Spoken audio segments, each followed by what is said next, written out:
Hello, I'm Owen Corso from Google, and in this video we'll cover how to hand code an ad in HTML5 that will be uploaded to AdWords. You can learn how to upload to AdWords in a separate video. The ad we'll build includes headline text and logo, an action button, styling, which is the fonts and the colors, and animation. To get started, you can download the files we'll be working with at this Google short link. This zip file is a fully pre-configured template for AdWords. If you were to upload it into AdWords right now, it could be used as an ad, but I wouldn't recommend it. The ad would be empty. HTML includes three core constituents: the skeleton or structure, which is an HTML file comprised of markup; the skin or presentation layer, which is the CSS; and then the brains or the behavior, which is the JavaScript. The index.html file is the root of your HTML5 ad and is what pulls all the other pieces together. Inside the index.html file, you'll see two pieces, the head section and the body section. The head section includes all of your references to other pieces of your creative. Think of it as the section that tells AdWords how to build and show your ad. With the head section, you can do the following: define the size of your ad, define your CSS files and fonts to include, define the JavaScript files to include, determine the ad click behavior. The ad size meta tag defines the height and width of your ad. It is what AdWords uses to determine which inventory your ad is suitable for. Change the height and width values in the meta tag to match the ad size you want to build for. In this tutorial, we're using width equals 300 and height equals 250.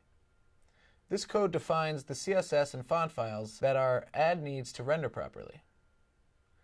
Let's see what each line does. Line 1, the Google recommended CSS line, tells AdWords to include Google recommended CSS file that's also included in the zip folder. This CSS file is meant to normalize how each browser behaves when it sees HTML content. For instance, by picking a standard font or padding for each element. Line 2, the style.css line, tells AdWords to include the style.css file that's also included in the zip folder. The CSS file should include all of the styling rules that apply for your ad. Note, you can have as many of these CSS files as you wish, but for the purpose of this ad, we'll just have one. This line tells AdWords to fetch a Google font, but this won't actually make the ad use it. First, we need to add Google's font name, Roboto Slab, to the styles.css file. You can use any Google font by switching the font family name in the URL string. Browse for other Google fonts to include in your ad. Use script tags to define the JavaScript files that should be included in your ad. Scripts enable interactivity and animation for your creative, making the ad come alive for your customers. We've included add-interactivity.js as the script that will hold all of our other interactivity code. This script is a file inside of our zip folder that we will fill out later. And you can add as many script files as you'd like as long as they're included in your ad zip file, but the total size of all of your files need to be below 150 kilobytes.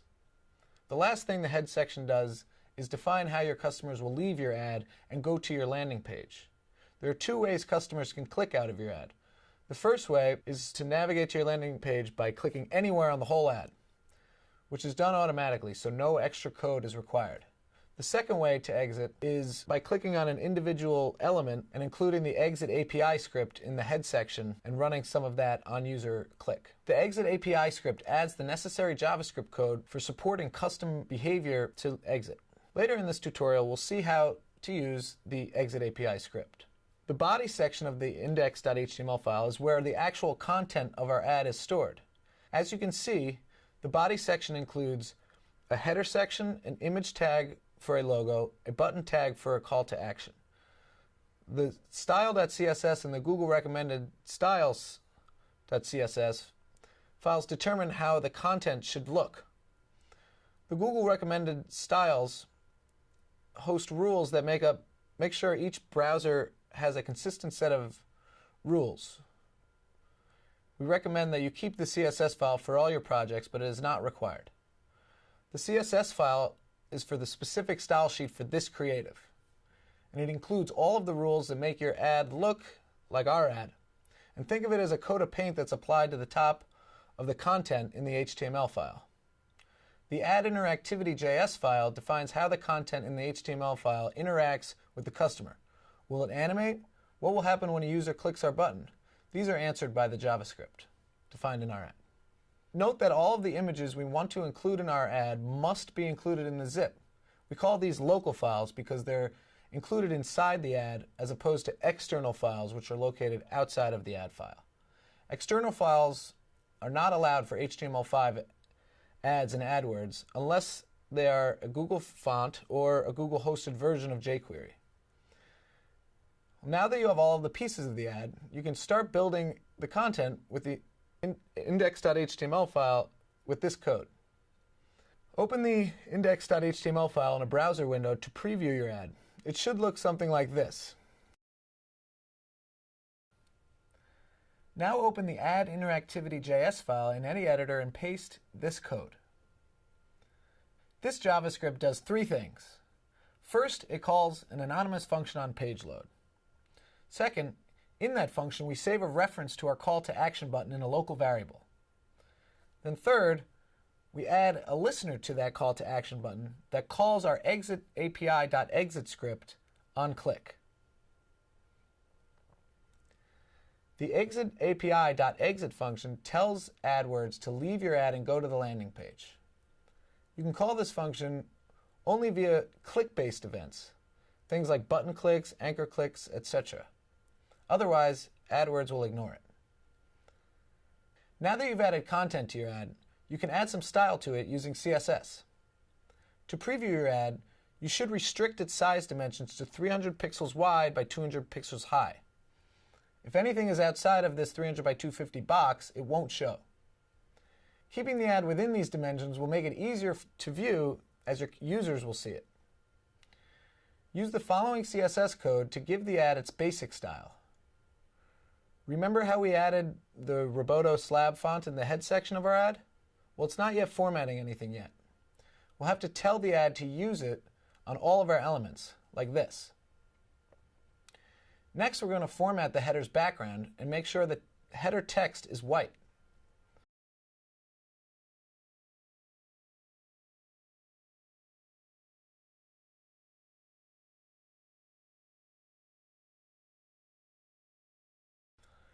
Because the logo is too big in the ad, it needs to be smaller and centered between the header and the bottom of the colored bar, like this.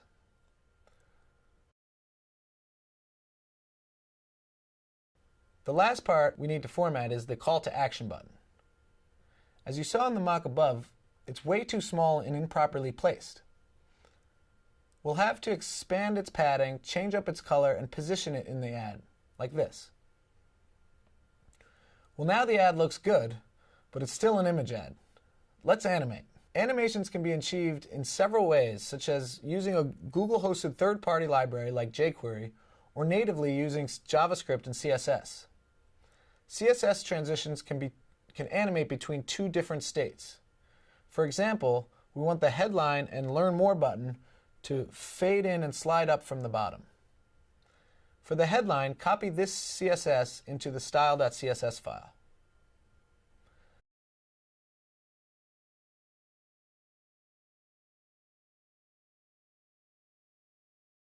Similarly, for the Learn More button, copy this CSS into the style sheet as well.